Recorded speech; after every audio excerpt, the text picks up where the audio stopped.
ಎಲ್ರಿಗೂ ನಮಸ್ಕಾರ. ನಿನ್ನೆ ಸೀಸರ್‌ನ ಕಿಚ್ಚನ ಚಪ್ಪಾಳೆ ಧ್ರುವಂತಿಗೆ ಸಿಕ್ತು. ಅವ್ರಿಗೆ ಯಾಕೆ ಸಿಕ್ತು ಅನ್ನೋದು ನನಗೆ ಗೊತ್ತಿಲ್ಲ.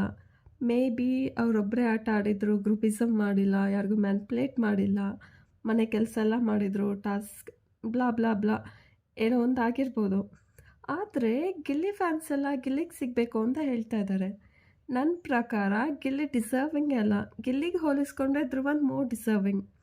ಯಾಕೆಂತಂದರೆ ಬರೀ ಟಿ ಆರ್ ಪಿ, ಬರೀ ಎಂಟರ್ಟೈನ್ಮೆಂಟ್‌ನೇ ಕನ್ಸಿಡರ್ ಮಾಡಿದ್ರೆ ಮೇ ಬಿ ಅವ್ರಿಗೆ ವೋಟ್ಸ್ ಜಾಸ್ತಿ ಬಂದಿರ್ಬೋದು. ಮೇ ಬಿ ಅವರು ಟ್ರೋಫಿ ಗೆಲ್ಬೋದು.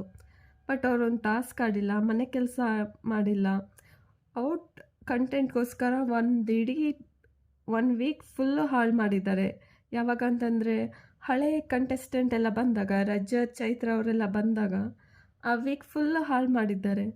ಅವರು ಡಿಸರ್ವಿಂಗ್ ಇಲ್ಲ ಅಂತ ನನಗನ್ಸುತ್ತೆ. ನಿಮ್ಗೇನನ್ಸುತ್ತೆ?